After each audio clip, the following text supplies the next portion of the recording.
Welcome. In this video, we will show you how to hide that you read a message on Messenger with the latest updates. Let's walk through the steps together. To start, follow these steps to hide your read status on Messenger. 1. Turn off the internet connection on your device. Disable both mobile data and Wi-Fi, or toggle on airplane mode to disconnect from the internet. 2. Open the Messenger chat containing the message you want to read without marking it as seen.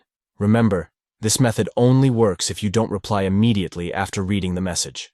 Another method to read messages without being marked as seen is 1. Read the message directly from the notification panel without opening the Messenger app.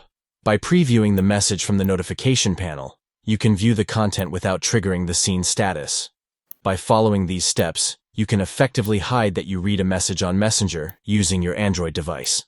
Maintain your privacy and control over your message read status within the app.